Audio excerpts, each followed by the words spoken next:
Tema kita hari ini menjadi ibu dan anak yang dirindukan surga, yang diinginkan Allah SWT, yang diridhoi Allah SWT, yang dicinta Allah SWT. Semua dari kita adalah anak bagi orang tua kita. Walaupun setua apapun juga dia tetap anak buat orang tuanya. Kan begitu? Kamu udah jadi orang tua, tapi kan kamu juga anak buat orang tuamu. Semoga Allah jadikan kita anak-anak yang berbakti pada orang tua kita. Jadi anak-anak yang bisa jadi qurrat ain buat orang tua kita, insya Allah membanggakan, membahagiakan hati kedua orang tua kita yang masih ada di atas muka bumi ini ataupun yang sudah meninggal dunia di dalam alam kuburnya. Karena meskipun orang tua kita sudah meninggal dunia, jangan kamu pikir apa yang kamu lakukan dari kebaikan dan apa yang kamu lakukan dari dosa-dosa, jangan kamu pikir tidak sampai kepada orang tuamu yang sudah meninggal dunia. Sampai dilaporkan, mereka dengar, mereka tahu. Yang membuat hati mereka bahagia adalah ketaatan-ketaatanmu. Yang membuat hati mereka sedih adalah maksiat dan dosa-dosamu. Orang tua meskipun sudah meninggal dunia akan merasa bahagia dengan ketaatan dan kebaikan yang dilakukan anak-anaknya. Pun demikian akan bersedih hati dengan kemaksiatan dan dosa-dosa yang dilakukan oleh anak-anaknya. Sebab anak bagi orang tua adalah kelanjutan. Itu yang dimaksudkan dengan hadisnya Nabi Muhammad, idza mata ibnu adam inqata amaluhu illa min thalas, sadaqatun jariyah aw ilmun yuntafa' bih aw waladun salih yad'ulah. Kata Nabi, apabila seseorang meninggal dunia, terputus amal baiknya, terputus amal solehnya, dia nggak bisa lagi melakukan kebaikan-kebaikan di dunia dengan dirinya sendiri. Bukan artinya kalau didoakan orang doanya nggak sampai. Orang pengiriman pakai Shopee aja nyampe, pengiriman pakai JNE aja nyampe. Nah, sekarang teleponan ke luar negeri aja nyampe. Sekarang media sosial kamu upload di sini, yang di luar negeri tahu, lihat. Nih sekarang saya kalau live streaming di berbagai macam belahan dunia, mereka bisa dengar suara saya. Adakah menurutmu doa yang dipanjatkan seseorang untuk yang sudah meninggal dunia tidak sampai? Enggak gitu ceritanya. Enggak gitu ceritanya. Nabi Muhammad cerita bahwasanya kamu kalau sudah meninggal dunia, inqata amalu, terputus amalmu, kamu nggak bisa bikin kebaikan lagi. Kamu nggak bisa, saya mau tahajud malam pertama di kuburan, bisa? Nggak bisa. Itu maksudnya Nabi, inqata amalu, terputus amal kebaikan dirinya sendiri. Bukan artinya kebaikan orang lain yang ingin dihadiahkan kepadanya nggak sampai, nggak gitu. Sebab ketika Nabi Muhammad ditanya, ya Rasulullah, matat ummi walam tahuj, wahai Rasul, ibu saya meninggal dunia dan dia belum haji, alayyal hajj, apakah saya bisa menghajikan ibu saya yang meninggal dunia? Nabi Muhammad menjawab, "Na'am walaki ajr." Na'am walaki ajr. Ya, hajikanlah ibu kamu tersebut, walaki ajr, dan kamu juga tetap dapat pahalanya. Artinya, amal ibadah yang dilakukan seseorang untuk yang sudah meninggal dunia disampaikan Allah Subhanahu wa ta'ala pahalanya, dan anak tersebut atau orang tersebut juga ikut tetap mendapatkan pahalanya. Begitu.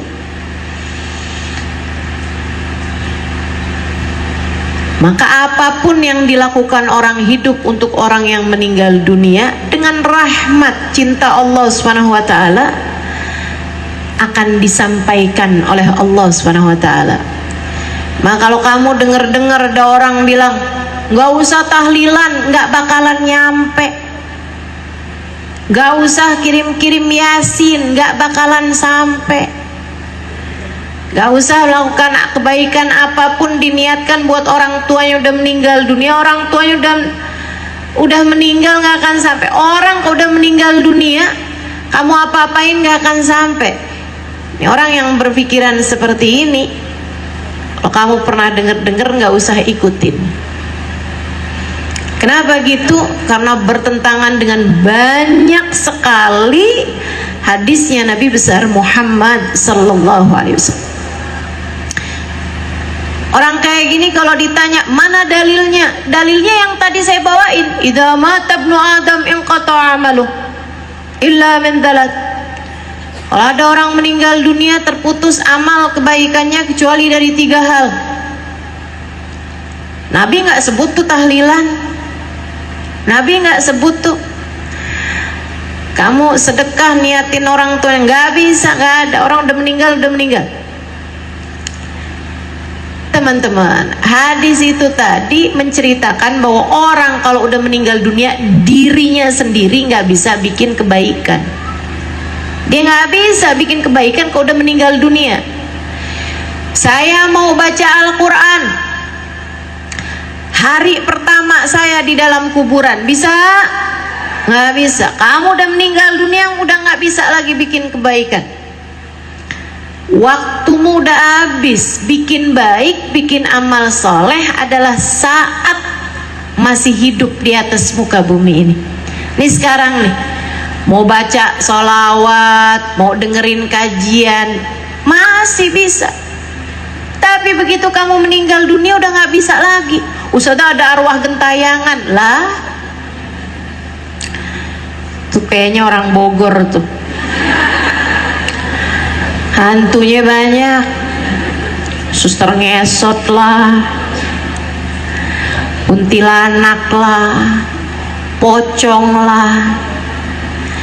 Bu, kalau emang ada, nggak bakalan ada perbedaan antara hantu Indonesia sama hantu luar negeri. Ini bedanya banyak banget ya.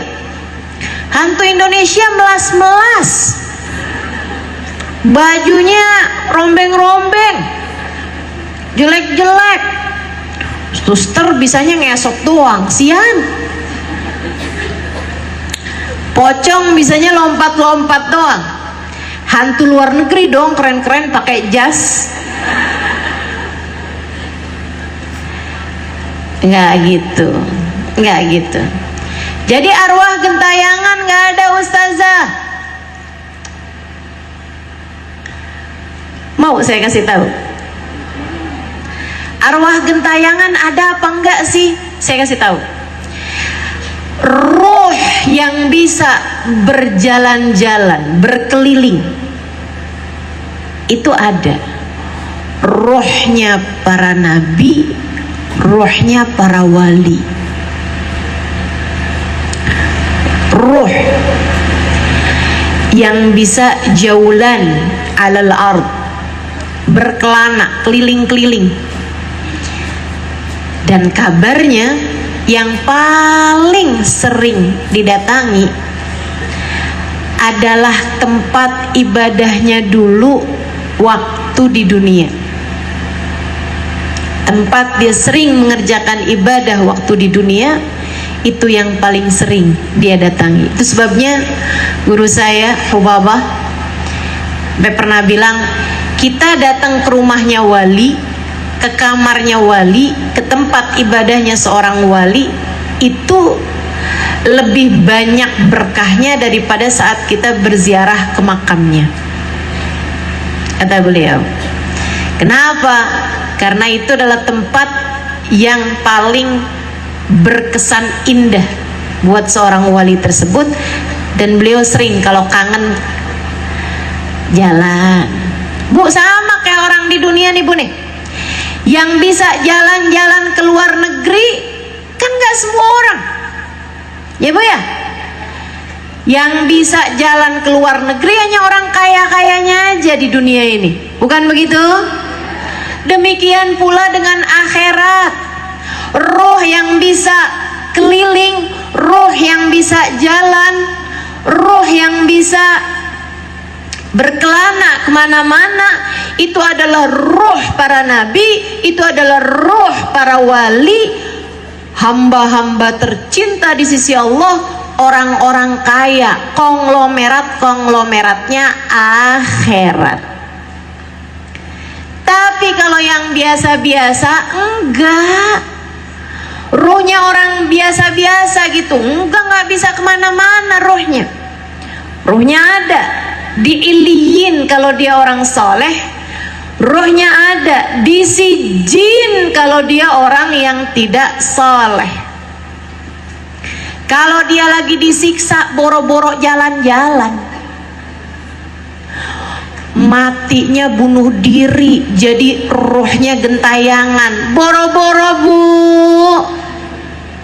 Matinya bunuh diri itu berarti di dalam alam kubur kemungkinannya sedang dalam keadaan tersiksa. Boro-boro mau gangguin orang, boro-boro bayang, wah, nggak mungkin banget mau main cilukbak gitu sama orang. Gak ada ceritanya. Jadi nggak usah ada yang takut sama yang begituan. Tapi kata Ustazah, roh bisa gentayangan, rohnya para nabi, rohnya para wali. Masa kamu takut ketemu rohnya nabi? Andai kita diizinkan untuk dapat memandang wajahnya. Kalau rohnya nabi jalan-jalan. Ini Ustazah Halimah lagi ngaco, nilai ngaco. Enggak ngaco. Saya menyampaikan apa yang sudah disampaikan oleh Nabi saya Muhammad. Ma sallama alayya ahadun min ummati illa waradallahu alayya ruhi hatta arudda alaihi salam. Tidaklah umatku mengucap salam kepadaku melainkan Allah kembalikan rohku sehingga aku dapat menjawab salamnya.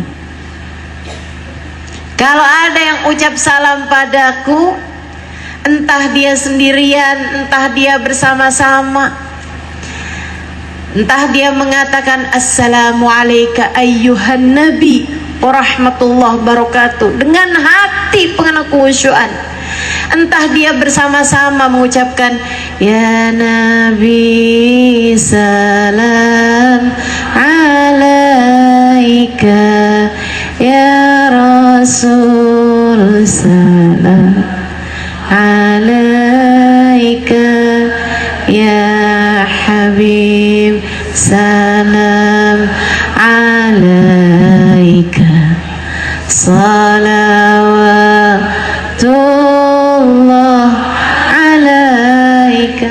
Kita ucap salam kepada Nabi Muhammad. Kata Nabi Muhammad, Allah kembalikan ruhku sehingga aku pun kemudian datang untuk menjawab salamnya. Nabi yang bilang, Nabi yang cerita kalau rohnya bisa berkeliling menjawab salam-salam umatnya. Ada yang ngomong gini, ini kan nggak masuk di akal nih.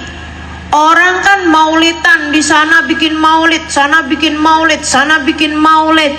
Apalagi kalau lagi datang bulan maulid, yang sana ucap salam dengan hati tulus ikhlas, saat sedang sholat, assalamualaikum ayyuhan nabi wa rahmatullahi wabarakatuh, yang sana sholat, yang sana sholat, yang sana sholat, hati mereka khusyuk. Gimana cara Nabi buat jawab salamnya? Nih nggak masuk akal nih, di luar nurul.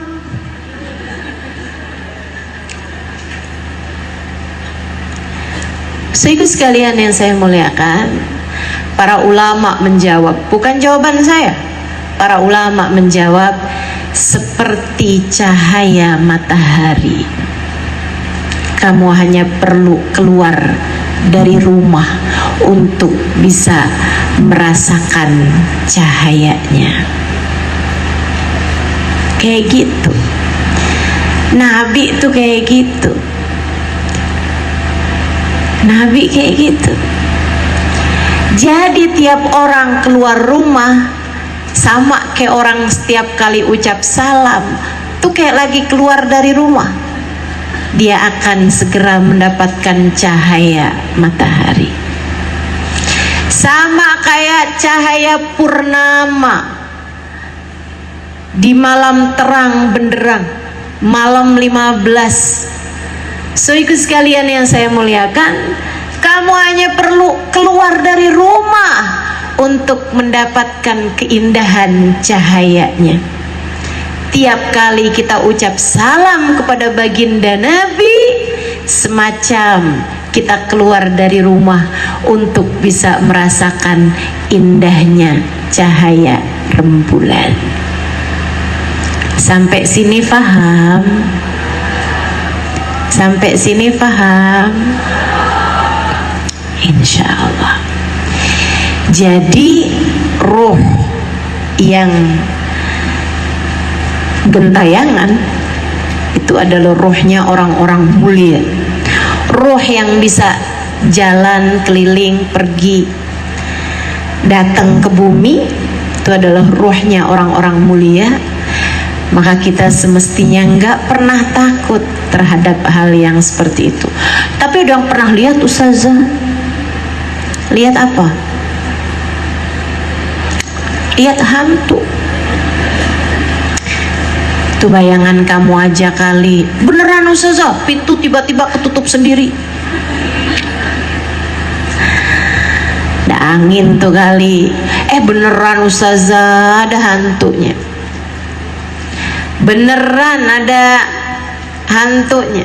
Itu teman-teman sekalian bukan ruh yang gentayangan, melainkan jin. Ya kan, jadi tetap takut di Ustazah. Nih saya kasih tahu biar nggak takut lagi sama jin. Ya, jin itu nggak ada yang bisa menampakkan diri. Jin itu tidak menampakkan diri kepada manusia kecuali di saat dia sedang lemah, di saat dia sedang sakit, sedang lemah, sedang bermasalah. Sama kayak manusia tuh kalau lagi sakit, ya kan, dia jadi lemah gitu. Nah itu kayak gitu pula dengan alam jin, kabarnya begitu. Jin itu kalau lagi datang kepada manusia atau lagi menampakkan diri kepada manusia, itu adalah karena dia sedang lemah, sedang bermasalah, atau sedang sakit. Nah kamu takut apa sama orang sakit? Jadi kalau ada jin menampakkan diri kepadamu, jangan lari, tanyain aja, ada masalah apa ente bro?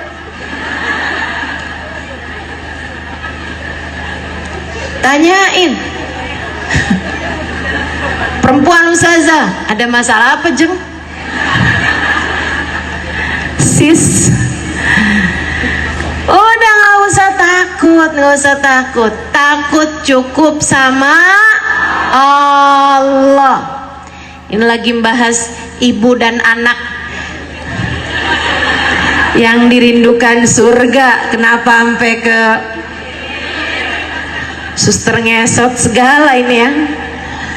Baik, jadi teman-teman sekalian, kalau kita meninggal dunia, amal kita terputus kecuali dari 3 hal. Salah satunya adalah dari anak soleh. Makanya kenapa secara khusus disebutkan anak soleh? Karena hanya anak soleh yang akan menjalankan taat dan mendoakan orang tuanya. Hanya anak soleh yang akan mengirimkan pahala-pahala kebaikannya kepada orang tuanya. Semoga kita menjadi anak-anak soleh. Amin ya rabbal alamin. Maka berbaktilah kepada orang tuamu hidup ataupun mati. Saat mereka hidup berusaha untuk membahagiakan, saat mereka hidup berusaha untuk memberi perhatian, saat mereka hidup kita berusaha untuk selalu mendoakan. Ketika mereka meninggal dunia, saatnya kita untuk mengirimkan pahala-pahala kebaikan kita kepada mereka.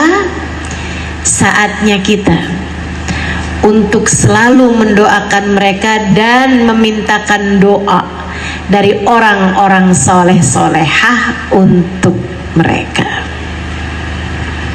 Kirimin Fatihah tiap habis sholat. Kalau bisa kirimin Yasin tiap hari. Itu pesan Umi saya dari sejak saya kecil. Karena biar gede gini nih, saya pernah kecil juga.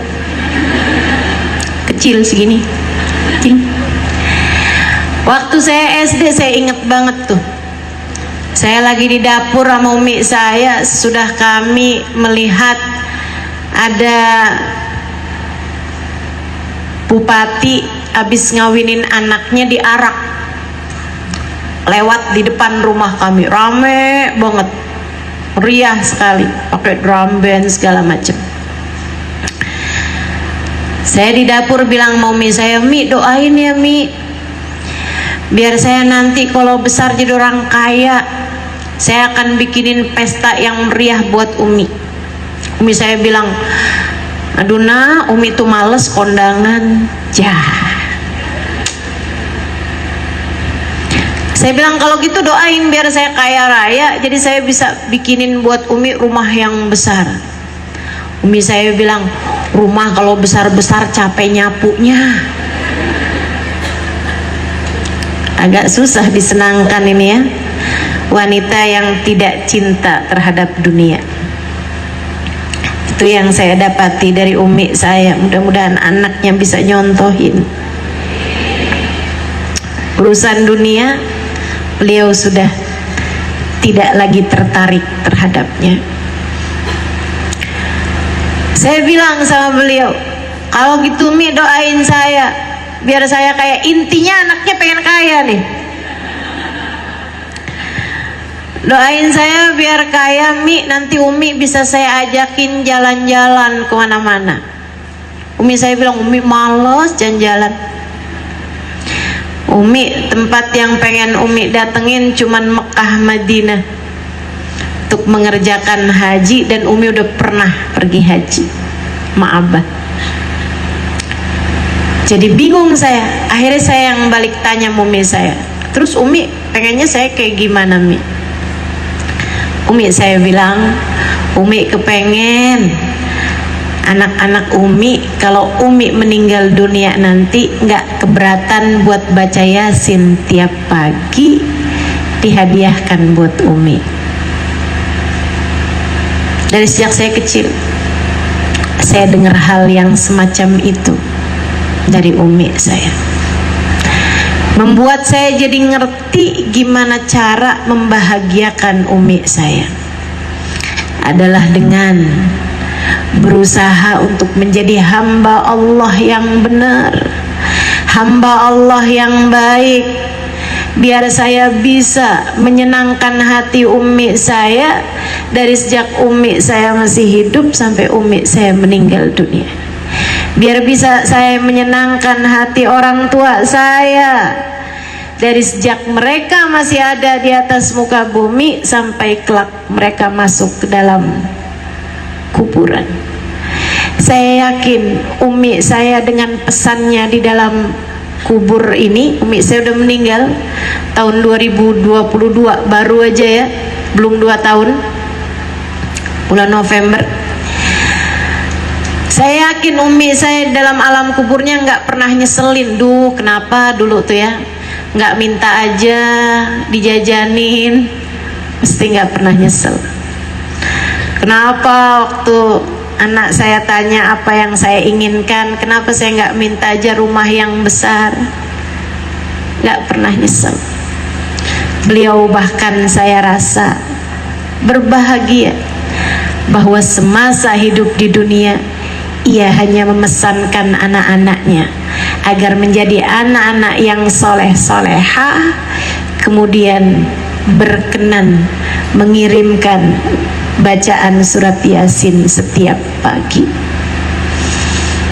Sebab Nabi Muhammad berkata, Iqra'u ala mautakum Yasin. Bacakan untuk orang-orang yang sudah meninggal dunia di antara kalian surat Yasin. Bacain surat Yasin, memberi keringanan dan ampunan bagi orang tuamu yang sudah meninggal dunia. Teman-teman saudaraku sekalian saya muliakan, tapi kan itu dari anak. Kalau dari orang lain apa bisa nyampe doa-doa kita kepada mereka? Bu, Kak, Dek, Nak, dengerin. Ini memang nggak terlalu terkait pembahasan kita, tapi saya rasa saya harus menyampaikannya kepadamu biar hatimu jadi tenang. Biar nanti kalau ada orang-orang menyampaikan tahlilan nggak nyampe, doa buat arwah yang sudah meninggal dunia nggak nyampe, doain tetangga nggak perlu, doain siapa nggak perlu, gitu. Kamu jadi punya ketetapan hati. Saya sampaikan ini bukan buat kamu jawabin orang yang ngomong kayak begitu, karena ilmu kita bukan ilmu untuk berdebat, melainkan ilmu untuk diamalkan. Sampai sini jelas? Sampai sini paham? Ilmu kita ini teman-teman, ilmu para ulama-ulama, para orang-orang soleh yang ada di atas kita ini, ilmu yang mereka sampaikan untuk diamalkan, untuk dikerjakan, bukan ilmu untuk memperdebatkan, bukan ilmu buat kamu harus jawab begini kalau ada orang ngomong kayak begini. Enggak. Saya nggak mau kalau kamu dengan ilmu yang saya sampaikan jadi orang yang ahli debat, nggak mau saya. Saya mau kalau dengan ilmu saya kamu bisa ngamalin dengan hati yang tenang karena kamu tahu landasan hukumnya. Saudaraku sekalian saya muliakan, akbar dalil, kata guru saya Sayyidil Habib Umar bin Hafid, akbar dalil ala wusulid du'a lil amwat, sebesar-besar dalil yang menunjukkan bahwasanya doanya orang yang hidup buat orang yang sudah meninggal dunia adalah kewajiban sholat jenazah. Ibu kalau nyolatin jenazah ngapain kalau bukan doain buat mayit? Bahkan nggak pakai ruku, nggak pakai sujud.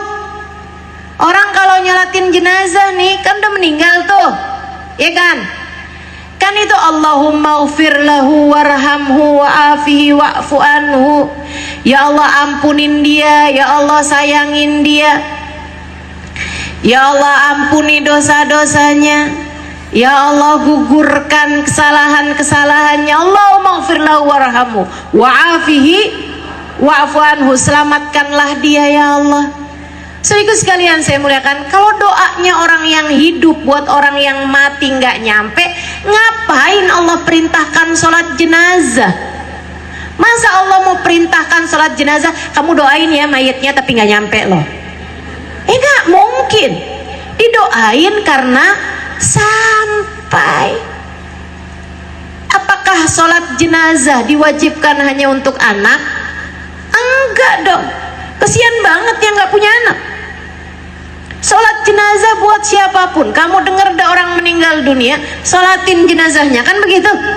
Kita nyolatin jenazahnya orang yang sudah meninggal dunia, kita doain orang tersebut. Udah mati apa masih hidup?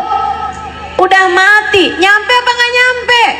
Nyampe, nggak mungkin nggak nyampe kalau Allah yang subhanahu wa ta'ala yang perintahkan. Karenanya kalau kamu lagi hadir tahlilan, kamu tahu nyampe kok ini. Kenapa bisa nyampe? Ya kalau nggak nyampe Allah nggak akan perintahkan sholat jenazah. Itu kan karena baru meninggal. Maksud kamu ada perbedaan gitu? Sama-sama udah meninggalnya kok mau lama kek, mau mayat lama, mau mayat baru, ya kan? Semuanya sama-sama udah meninggal dunia. Kita doakan, doa kita sampai sini jelas. Saudaraku sekalian, saya muliakan, semoga kita semua menjadi anak yang berbakti buat kedua orang tua kita. Karena itu adalah salah satu dari amal-amal terbaik di sisi Allah Subhanahu wa ta'ala.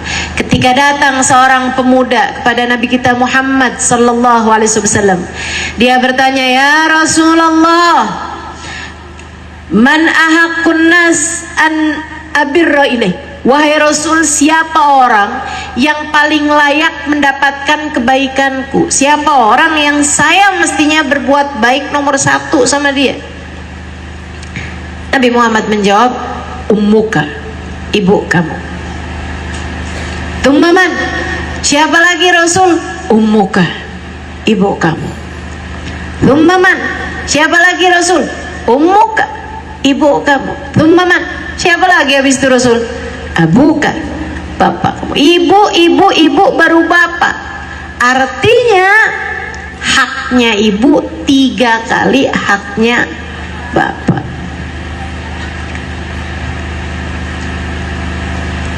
Bagi laki-laki, kewajiban nomor 1 adalah kepada ibunya, bukan kepada istrinya. Yang jadi istri, jangan suka halangin suamimu untuk berbakti kepada ibunya. Penting saya sampaikan, para istri, para mertua, dengerin saya. Para istri, dengerin saya. Para mertua juga dengerin saya. Yang nggak jadi istri, nggak jadi mertua, nggak usah dengerin Ustazah. Denger juga, kali-kali kan ternikah, ya kan? Jangan halangi suamimu berbakti kepada orang tuanya. Tapi Ustazah, suami saya tuh Ustazah, ibunya mulu, dia sampai kurang-kurang sama saya. Enggak kurang-kurang sama kamu. Anak yang mengerti berbakti kepada ibunya, anak yang soleh. Anak yang soleh tidak akan menelantarkan keluarganya. Tenang.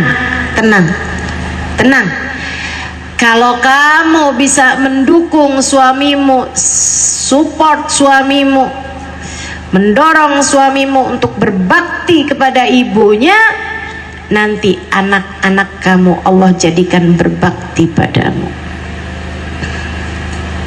Tenang. Tapi saya nggak ada anak Ustazah. Tenang, Allah Subhanahu wa ta'ala akan jadikan orang-orang di sekelilingmu bisa menyenangkan hatimu. Nggak ada yang kurang, Dek, Mbak, Kak, Bu, nggak ada yang kurang. Ketika anak berbakti kepada ibunya, nggak akan ada yang berkurang dari kebaikan-kebaikannya kepada dirimu sebagai istrinya. Jangan biarkan setan mengelabuhimu. Jangan biarkan setan mengelabuhimu. Ibunya aja yang dipikirin, dia sampai telantarkan keluarganya, ibu mulu. Jangan. Setan tuh, setan. Enggak, jangan ikutin setan. Kamu adalah muslimah, kamu faham betul bagaimana Allah Subhanahu wa Ta'ala membuat aturan-aturan dalam kehidupan, dan itu adalah yang terbaik. Dengar, malah kalau kamu lihat, kok suami saya nggak pernah ngasih ibunya ya, kok suami saya kurang sopan, kurang santun kepada ibunya ya, nasehatin, bilangin, hidup tuh berkah kalau kamu lebih baik kepada ibumu. Ingat aja pesan Nabi ketika datang seorang pemuda, ya Rasulullah, inni uridu an ujahid ma'ak fi sabilillah. Wahai Rasul, saya kepengen banget berangkat ikut pergi perang bersamamu di medan juang. Akan tetapi wahai Rasul, ibu saya sedang sakit di rumah, gak ada yang jagain selain saya. Wahai Rasul, apa yang harus saya lakukan? Nabi gak bilang, kalau gitu kalau kamu punya uang, minta orang lain buat jagain, kamu bayar. Enggak gitu.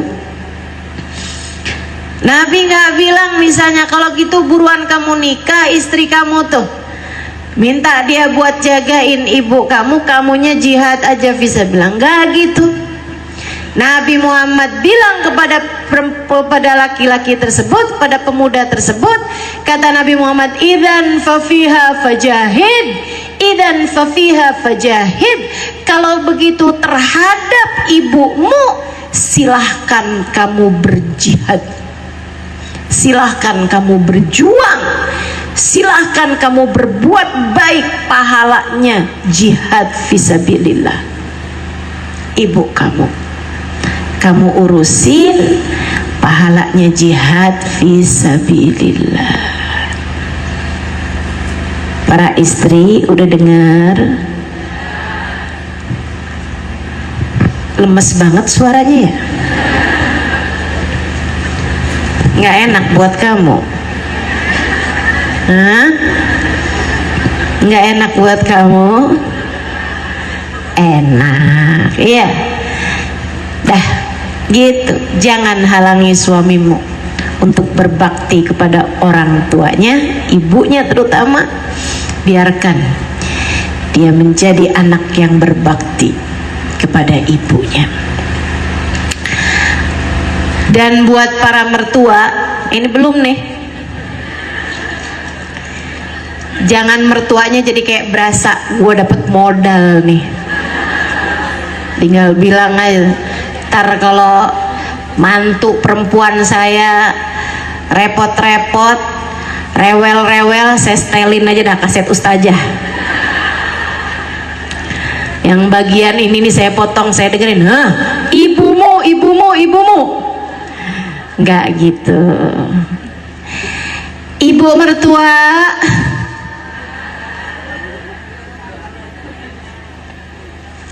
yang sayang sama mantu, yang sayang sama menantu,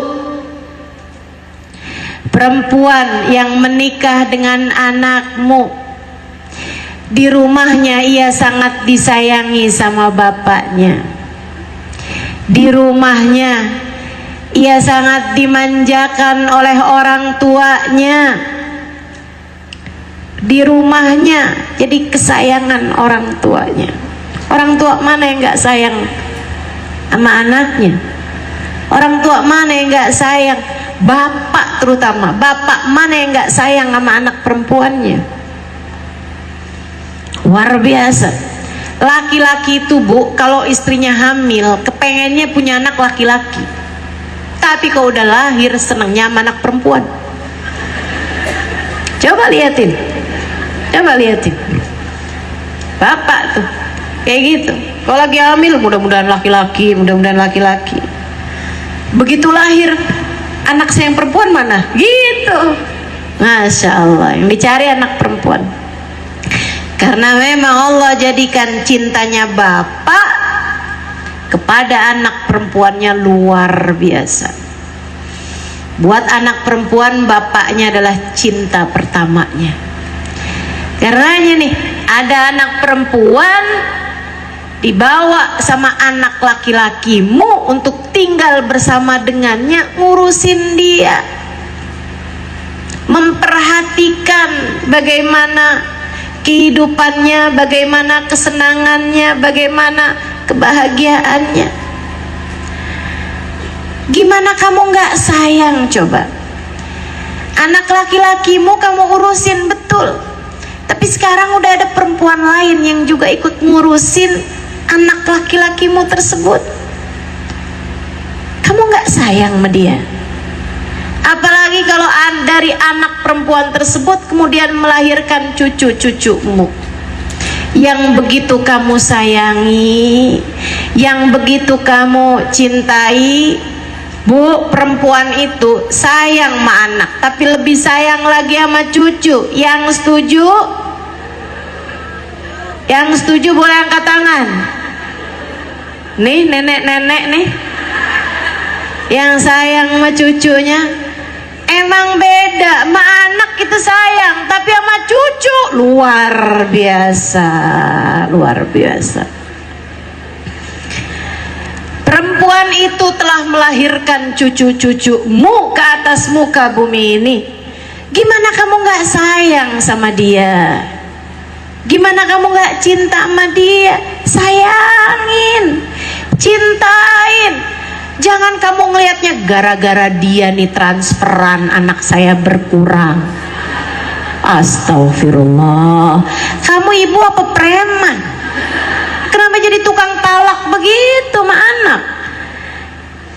Gara-gara dia nih perhatian anak saya jadinya berkurang. Astagfirullah, Bu. Gara-gara dia nih anak saya nggak lagi terlalu mengurusi saya. Bu, ingat, ingat, cukup Allah yang ngurusin urusan kita. Nggak usah bersandar berharap dari manusia. Jangan pernah berpikir kenapa dia nggak ngurusin saya, kenapa nggak dia perhatian sama saya. Cukup dengan kamu berusaha untuk menyayangi semua orang. Cukup dengan kamu berusaha untuk memberi perhatian kepada anak, mantu, cucu, dan orang-orang yang kamu sayang. Sampai sini paham?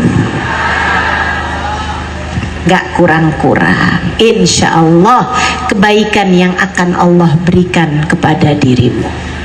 Jangan jadi mertua yang membuat anak kebingungan harus pilih ibu atau istri. Jangan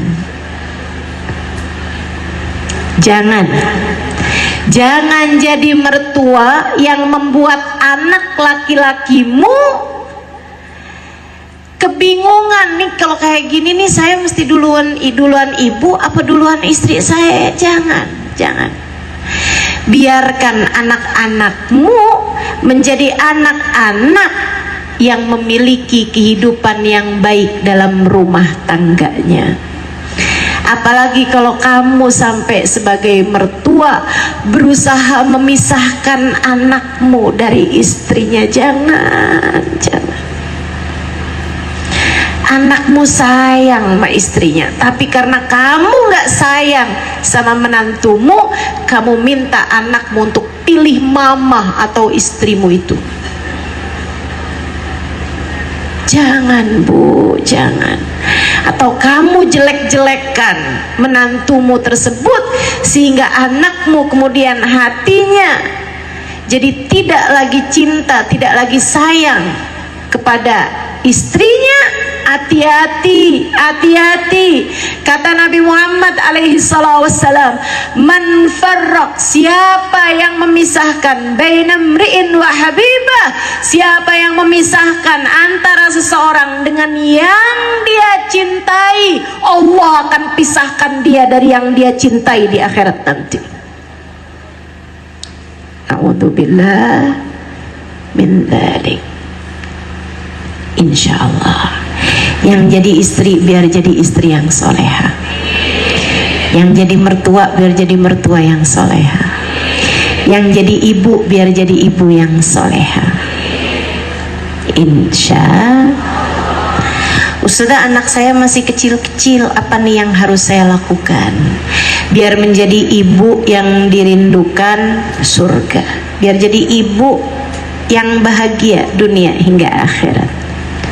Bu, Dek, yang pada punya anak masih kecil-kecil nih kan, umurnya di bawah saya nih rata-rata, dengerin saya. Saya kalau ditanya apa kewajiban orang tua terhadap anaknya, saya akan jawab apa yang disampaikan Nabi Muhammad alaihissalam.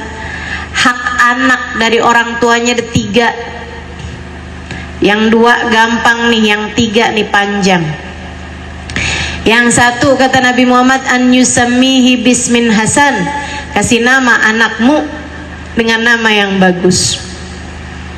Kamu kalau punya anak, kasih nama anakmu dengan nama yang bagus. Samu auladakum bismin hasan fa innahum sayunadawna yaumal qiyamah bi asma'ihim. Kasih nama anakmu dengan nama yang bagus-bagus, kelak di hari akhirat mereka akan dipanggil sesuai dengan namanya masing-masing. Kalau punya nama yang jelek bakalan malu di akhiratnya. Kasih nama yang bagus. Nama yang bagus tuh yang kayak gimana? Tafaulan atau tabarrukan, itu unsurnya. Tafaul, nama yang artinya bagus dengan bahasa apapun, nggak harus pakai bahasa Arab. Kalau bahasa Arab misalnya anak perempuan dikasih nama Faizah, artinya perempuan yang beruntung, perempuan yang beruntung, yang sukses, Faizah. Kalau laki-laki ya berarti Faiz, kan gitu ya. Perempuan Muti'ah, artinya perempuan yang taat. Kalau laki-laki Muti', misalnya begitu, yang artinya bagus gitu. Halimah, artinya wanita yang bijaksana. Meskipun sampai sekarang saya belum bijaksana nih, masih bijak sini, belum kesana ya, masih sini. Saudara sekalian, atau unsurnya tabarrukan. Tabarrukan itu ngasih nama anak dengan nama orang-orang terdahulu yang soleh-solehah, yang alim, yang alimah, biar anak kita bisa jadi sealim dia, sesoleh dia gitu. Nah, kalau unsurnya tabarruk, ya, kita nyari berkah dengan nama tersebut, maka yang paling afdolnya nama bagi laki-laki adalah Muhammad. Afdolnya nama kalau unsurnya tafaul, yang artinya bagus, afdolul asma kata Nabi Muhammad Abdullah wa Abdurrahman. Buat laki-laki ini kan, sebaik-baik nama bagi laki-laki unsurnya tafaul tadi itu yang artinya bagus adalah Abdullah, hambanya Allah, atau Abdurrahman, hambanya Allah yang maha rahman. Kalau unsurnya tabarruk, sebaik-baik nama bagi laki-laki adalah Muhammad atau Ahmad. Sebab kedua nama itu adalah namanya manusia terindah, manusia terbaik, baginda kita Nabi besar Muhammad, yang namanya di bumi lebih terkenal dengan nama Muhammad, namanya di langit lebih terkenal dengan nama Ahmad. Nah itu seindah-indah nama buat kita tabarrukan. Setiap kali panggil nih Muhammad, harapmu, doamu, ya Allah, jadikanlah ia dapat berkahnya Nabi Muhammad. Ya Allah, karuniakan kepadanya akhlak seperti akhlaknya Nabi Muhammad. Karenanya saya lebih suka, saya lebih setuju kalau kamu punya anak namanya Muhammad, panggil lengkap aja. Jangan disingkat-singkat, Met, Ahmad, gitu ya. Jangan, dah biarin panggil nama dengan nama Muhammad. Tiap kali kamu panggil niatin doa, sebab Allah sayang secara otomatis pada anak-anak yang namanya Muhammad. Lebih mudah disayang sama Allah karena namanya sama nama kekasihnya. Itu sebabnya Nabi Muhammad bilang, "Sammu auladakum bismi wala tadribu." Kasih nama anakmu dengan nama Muhammad, dengan namaku, kata Nabi Muhammad, dan jangan pukul dia. Kenapa gitu? Kamu pukul, anakmu sakit, Allah juga akan kesal, marah kepadamu. Kenapa kamu pukul seseorang yang namanya sama dengan nama kekasihku? Meskipun anak lain juga bukan berarti boleh dipukul. Saya nggak mau kasih nama anak Muhammad, kenapa nggak boleh mukul? Kasih nama yang lain aja dah, biar saya tetap boleh mukul dia. Astagfirullah, astagfirullah. Artinya bukan hanya mukul juga ya Bu ya. Oh, kata Nabi nggak boleh dipukul, kalau gitu jewer aja dah. Nggak boleh juga, nggak boleh sakiti dia gitu. Sama dengan anak-anak yang lain juga nggak boleh nyakitin. Insya diamalin. Sammu auladakum bismin hasan. Itu yang pertama, wajibanmu kasih nama anak dengan nama yang bagus-bagus. Kemudian yang kedua, kata Nabi Muhammad alaihi salatu wassalam, adalah an diakekahin. Punya anak, akekahkan anakmu Bu. Kalau anak laki-laki sembelihkan 2 ekor kambing, kalau anak perempuan sembelihkan 1 ekor kambing. Kenapa begitu Ustazah? Ya emang gitu aturannya. Aturan dari baginda kita Nabi besar Muhammad, aturan dari Allah subhanahu wa ta'ala jalla jalaluhu wa ta'ala azamatuh. Sembelihkan buat anak laki-lakimu 2 ekor kambing, sembelihkan buat anak perempuanmu 1 ekor kambing, diakekahkan. Ibu sekalian, ada hadisnya Nabi Muhammad, semua anak tergadai dengan akekahnya. Anak tergadai sampai dibayarkan akekahnya. Sampai kamu sembelihkan. Ustazah boleh nggak gini Ustazah? Saya liatin nih harga kambing nih sekarang. Oh, 3 juta. Saya sedekahkan Ustazah buat orang-orang yang ada di Palestina. Nggak bisa. Nggak bisa. Kamu sedekahkan buat siapa-siapa boleh. Akan tetapi gantinya akekah, kamu ganti dengan sedekah nggak boleh. Boleh nggak Ustazah? Ini orang di kampung saya nih pada nggak suka kambing. Boleh nggak saya beliin beras aja biar lebih manfaat? Nggak boleh. Sebagai akekah harus kamu sembelihkan kambing 2 ekor bagi anak laki-laki, 1 ekor bagi anak perempuan. Kenapa? Dengerin saya. Kenapa harus sembelihkan binatang buat anakmu?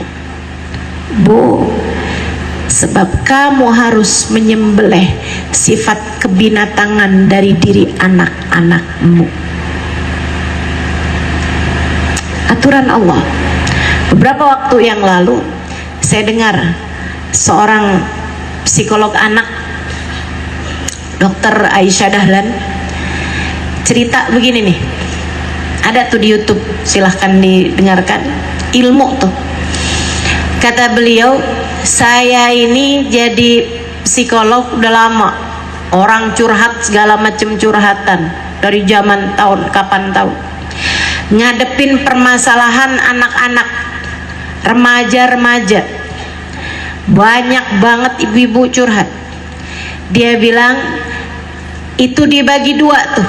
Anak bandel tuh dibagi 2.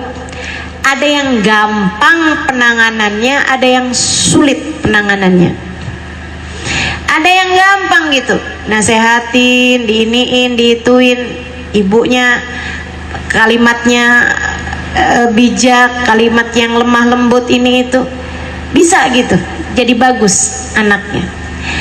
Tapi ada juga yang susah, bandel, dibeginiin, dibegituin, tetap aja bandel dengan kebandelan-kebandelan yang luar biasa, mengikuti hawa nafsunya luar biasa, susah penanganannya.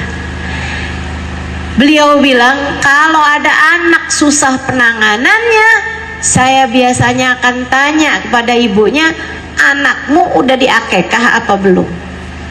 Semua jawabannya belum diakekah. Kenapa anak kalau belum diakekah bandel? Karena sifat kebinatangan dari anak tersebut masih sangat menonjol baginya. Kamu belum sembelih kebinatangannya. Coba diingat-ingat, anakmu yang bandel-bandel udah diakekah apa belum? Belum ustazah, belum mampu. Nabung, nabung. Gak apa-apa bu, buat anak kamu. Masa gak mau nabung? Buat anak biar jadi soleh, biar jadi soleha. Masa kamu gak mau nabung? Nabung, bismillah. Niatnya mau bisa akekahin anak, insya Allah Allah bantuin. Insya Allah Allah bantuin.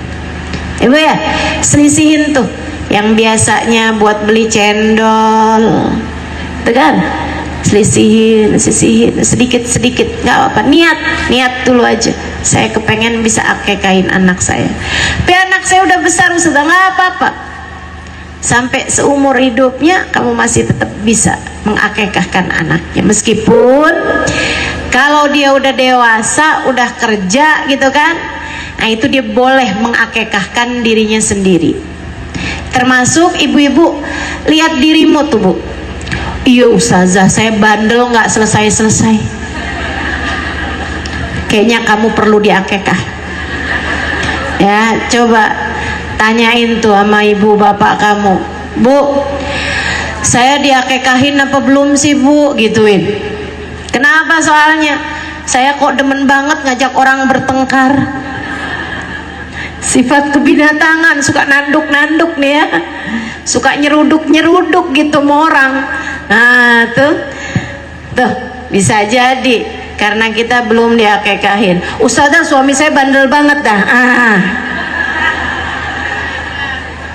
Kayak perlu diakekahin tuh. Begitu ya, itu kewajiban orang tua yang nomor 2. Yang ketiga nih yang paling panjang, anturabbiyan yurabbi bitarbiyatin hasanah. Dididik dengan didikan yang baik. Gimana caranya didik anak dengan didikan yang baik? Saya kalau ditanya, saya Alimali terus kalau ditanya, ustazah, gimana cara didik anak atau apa yang harus dilakukan orang tua nih kepada anaknya? Satu aja bu, dengerin saya.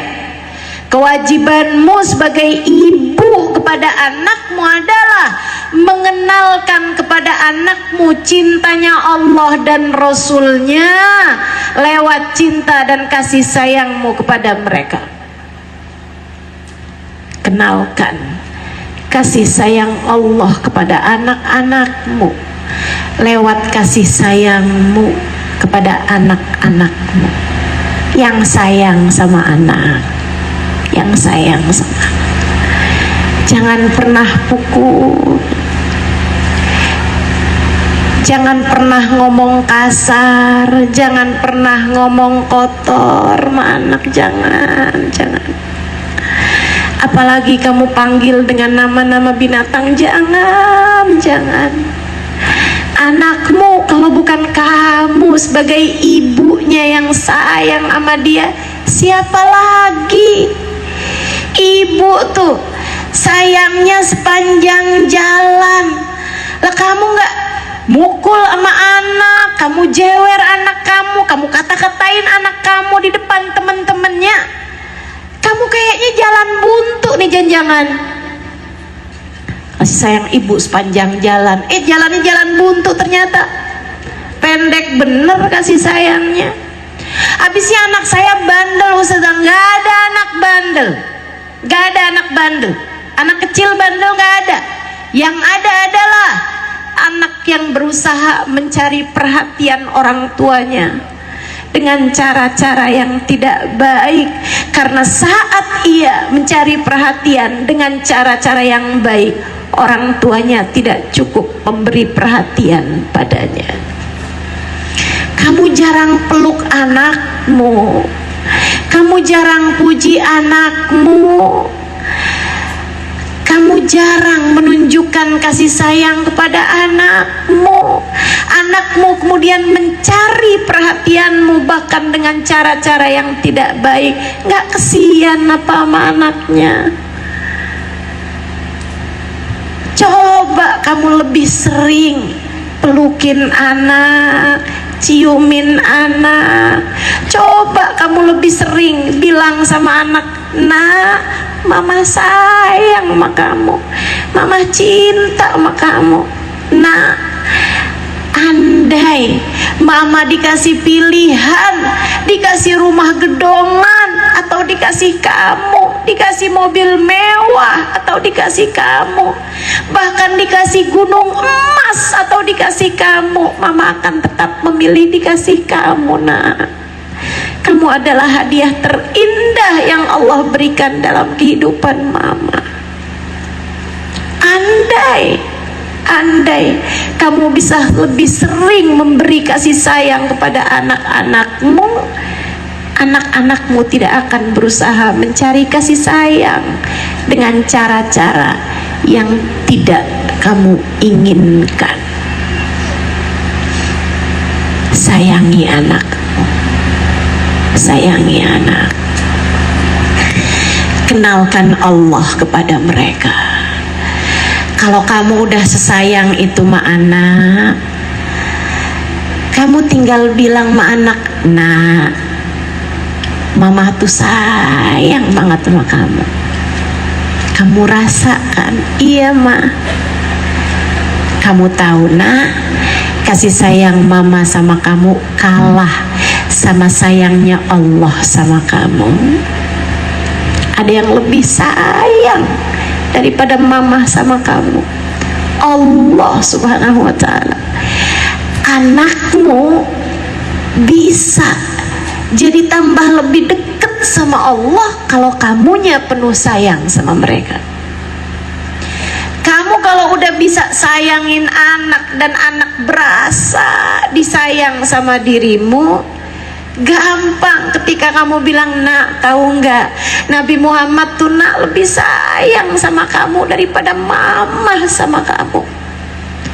Bisa. Tapi kalau kamu bahkan tidak memberi kasih sayang kepada anak-anakmu, bagaimana caramu mengenalkan kasih sayang Allah dan Rasulnya kepada mereka? Yang sayang, yang sayang, yang sayang. Nanti anak saya jadi manja, Ustazah, kalau saya sayang. Siapa bilang? Gak ada ceritanya begitu. Sayyidah Fatimah bercerita, di awal-awal Islam, ayahku sering pulang dalam keadaan tidak selamat, sering pulang dalam keadaan debu melumuri tubuhnya yang mulia, sering pulang dalam keadaan memar badannya karena dipukul orang. Hal pertama yang dilakukan Nabi pada saat tersebut ketika masuk ke dalam rumahnya adalah memanggil putrinya Fatimah, kemudian memeluknya erat, menyayangi, mencintai, memeluk, mencium keningnya dengan penuh rasa sayang. Bu, kalau dengan kamu sayang dia bakal jadi manja, niscaya tak akan kita dapati Sayyidah Fatimah, wanita yang begitu disayangi oleh orang tuanya. menjadi wanita yang begitu kuat menghadapi berbagai macam ujian dalam kehidupan, yang sayang sama anak, yang sayang sama anak. Perlu kayaknya kamu duduk sama anak secara serius satu-satu. Nah, mama sayang banget sama kamu, sayang banget sama kamu. Gak bisa diukur kasih sayang mama sama kamu.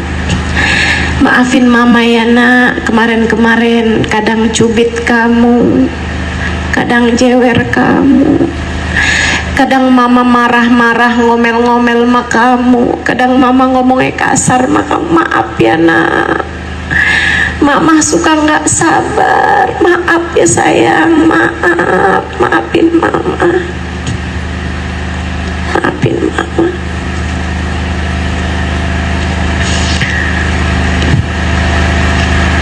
Kamu yang sabar ya nak sama mama. Mama akan belajar, mama akan belajar buat lebih lembut sama kamu. Mama akan belajar buat lebih bisa jaga omongan mama sama kamu. Sebab mama sayang sama kamu. Mama kepengen kita bisa bersama-sama sampai surga. Sampaikan sama anak-anakmu. Ya, bismillah. Tuh, jadi anak yang dirindukan surga, jadi ibu yang dirindukan surga. Mudah-mudahan bisa kita amalkan dalam kehidupan. Saya kasih tips ibu-ibu sekalian sama rumah tangganya ya. Kalau masuk rumah baca ayat kursi, biar setannya nggak terlalu banyak ada di dalam rumah kita. Akhirnya bawaan panas, setan kan dari api tuh. Nah, api itu kan panas, jadinya kamu lihat anak bawaan pengen marah mulu, anak juga ngelihat emaknya bawaan pengen kabur mulu, maksudnya nggak seneng gitu ketemu sama ibunya.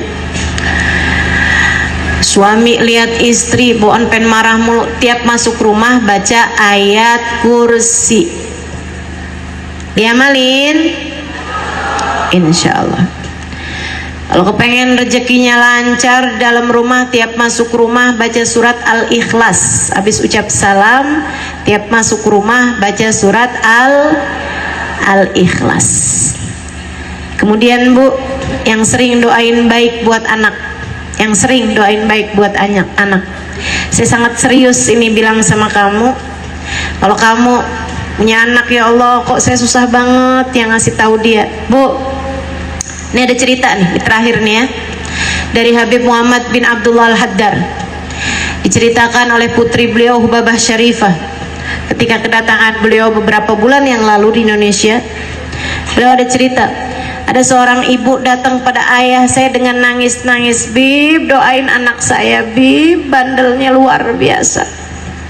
Susah saya bilangin, nggak dengerin omongan saya, Bib, susah saya omonginnya, Bib. Susah saya didiknya, Bib, tolongin saya, doain anak saya."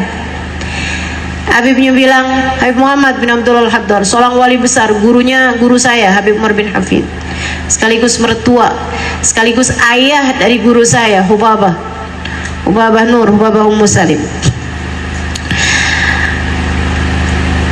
Abah beliau mengatakan, "Bu, saya akan bantu anak ibu doain, tapi Bu saya kasih tahu, doanya ibu itu lebih mustajab daripada doa siapapun buat anaknya. Doamu buat anakmu mustajab, lebih mustajab daripada doa siapapun." Katanya Nabi Muhammad, "Du'aul walidah liwaladihi kadu'ain nabi li ummati." Doanya ibu pada anaknya, doanya orang tua pada anaknya lebih mustajab, setara dengan doanya Nabi buat umatnya, mustajab. Kamu hanya perlu untuk serius doainnya, bangunlah di waktu malam tahajud. Abis tahajud kayak kamu nangis sama saya, kata Habib Muhammad, nangis jugalah kepada Allah. Nangis sama Allah. Ya Allah, liatin anak saya, ya Allah. Liatin anak saya dengan pandangan kasih sayang-Mu. Benerin anak saya, ya Allah. Solehkan anak saya, ya Allah. Bahasamu sendiri udah. Bahasamu sendiri. Ya Allah, bahagiakan anak saya dunia akhirat, ya Allah. Benerin anak saya, ya Allah, biar nanti di akhirat bisa ada dalam rombongan Nabi Muhammad. Doa kayak begitu buat anakmu, buat cucumu tuh. Doa. Dikerjain Bu sama si ibu ini. Tapi ya memang gak instan yang namanya doa tuh. Bukan kayak nyeplok telur, habis selesai doa langsung kita lihat ijabahnya, enggak. Bertahun ibu ini doa. Subhanallah, kata Baba Syarifah, saya mendapati anak ini salah satu dari anak paling soleh di kampung kami. Dia hafal Al-Quran di usia muda. Bahkan dia pernah mengerjakan sholat malam 2 rakaat dengan membaca Al-Quran 30 juz dalam sholatnya. Luar biasa. Luar biasa. Doa. Doa ibu diamalin. Diamalin, insya Allah. Yuk kita angkat tangan kita minta pada Allah Subhanahu Wa Taala. Ya Allah, pandang orang tua kami dengan pandangan kasih sayang-Mu. Bahagiakan mereka dimanapun saja mereka berada, ya Allah. Yang masih ada di atas muka bumi, sehatkan badannya, ya Allah.